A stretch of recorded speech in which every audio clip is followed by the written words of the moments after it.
Let me put this to you. A lot of people tell me Tupac is, for the most part, a nice guy. This old thug thing, hype. Good for record sales.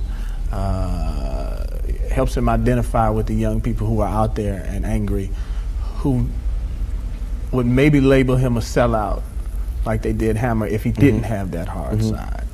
What about that? First of all, nobody could call me a sellout. I'm not going for that. I'm not even in that. I'm not looking for approval from the black community because we don't give approval. You know, we don't really do nothing but exist. So it's not like black people could tell me you a sellout or you true blue. You know what I'm saying? It's not that. I'm not even caught up in that. But I can see that, you know what I'm saying, the one thing we do have in common as black people is we share that poverty. So the thug side is more closer to the poverty than me being rich. You know, how can I come to any community center, you know what I'm saying, sporting a Rolex Presidential, all these diamonds, and be like, look, we, you know what I'm saying, gotta. But now, when I say we, they know what I mean. I'm not saying like I live in this neighborhood and nothing, but I'm a thug, and they thugs. They can relate to it. I don't even have to say that, you know what I'm saying? When I come, I don't have to say I'm real. They already know that, you know what I'm saying? From me being me, from not pushing the thugness, but I know from the business that everybody in this business is always whispering in your ear about what you can't say, what you can't do, what you can't wear in this world and in this world. It's two worlds, a white world and a black world. All I did was stand in the middle, you know what I'm saying, and say I'm living in both worlds. I can go to the streets and survive, and I can go out here and do my business out here. I'm play devil's advocate again. All right. Critics say, yeah, but you're being pimped.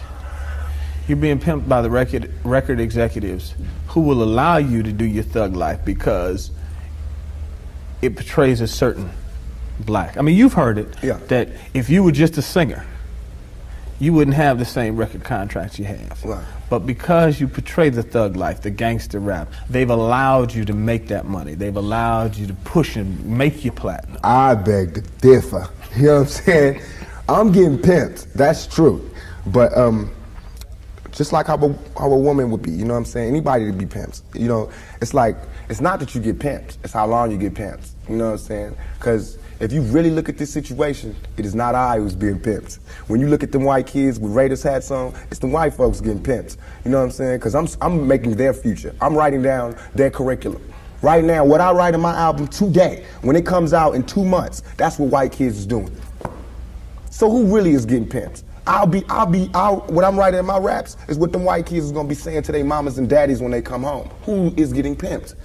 You know what I'm saying? I'm a high school dropout. You know what I'm saying? As far as my teacher told me when I was in high school, I ain't gonna be, you know what I'm saying? I just gotta, it's going down. You know what I'm saying? It's going down. You know, everybody's getting pimped. Whether you work a 9 to 5 or whether you work for yourself, you're getting pimped by somebody. That's not the crime. The crime is how long you allow yourself to get pimped. You have to come up. Everything is a come up. Everything is a struggle. You start from the bottom, working to the top. The press and the media make you think that a black man arming himself is illegal or criminal, or that he wants to arm himself to rob a liquor store or something. You know what I'm saying? That is for me to defend myself, and it should always be. It's just about surviving, you know, and we have to be honest about the tools that we use to survive. And why is a black life any more recoupable than a white life? You know what I'm saying? We know that they don't put the same security in the ghetto that they do in the whites in the white neighborhoods. So therefore, for me to be out here saying don't, you know, put your guns down and no violence, that's hypocritical. And if I didn't talk about the violence, everybody would act like the violence wasn't there. We, as rappers, bought that violence. We bought the violence that we seen on the street, we put in our records for years. And after 3-4 years, people finally starting to see it because of all the statistics that's going on in the streets. If we stop talking about it, then they wouldn't take statistics. And when they stop taking statistics, then we'd be killing each other in the street and these white people wouldn't care no more. Only reason they care is because, you know, there's been some strays and we done slipped over in the white neighborhoods, and there's kids in Iowa that want to be like us. You know what I'm saying? There's kids in Indiana that's trying to be like us because they can relate too. You know what I'm saying? You even admitted, I don't live in that neighborhood anymore. There's no real reason for you to carry a 9mm. Don't believe that. Why? In 2 years, I've had a gun pulled on me by my limo driver, by police, by everybody. You know what I'm saying? And I better be. You know what I'm saying? I've been attacked. You ain't read the papers about these skinheads trying to blow up black churches. Why? They see me as the enemy just like y'all do. You know what I'm saying? They can come to my house and sit outside my house just like anybody else can. A skinhead. And once my life is gone, it's gone. Can't nobody give it back to me. Not the judge, not the president, not the governor, not Calvin Butts, not Jesse Jackson. They can't do nothing but come to my funeral and talk pretty about how black people suffer. You understand? I swear to God, nothing I ever say is meant to be something where innocent people get hurt. Nothing I ever say is meant to be like a end all, let's go do it right now. Nothing. Everything I ever say, and if any, this is so we can set it clear, anything I ever say as it pertains to my peers and being strapped is only in self-defense. You know what I'm saying? Because right now where I'm at, the world is harsh. And I just don't got no beautiful stories. You know what I'm saying? I'm gonna just be getting them ready. Because that's why I think I messed up. If somebody would have grabbed me, pulled me to the side and been like, look, Tupac, as soon as you step out here, they're gonna be at you.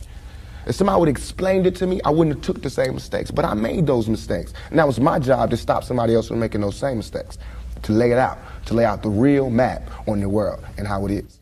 Everything I'm saying is a warning, is a plea for help. If everybody is so goddamn worried about me, why ain't nobody came to help me? You know what I'm saying? I never wanted to be no star. This ain't my job. I don't care if everybody don't cheer for me. You know what I'm saying? If you're not cheering for me for what I'm doing, don't cheer for me. Don't cheer because you think I'm cute.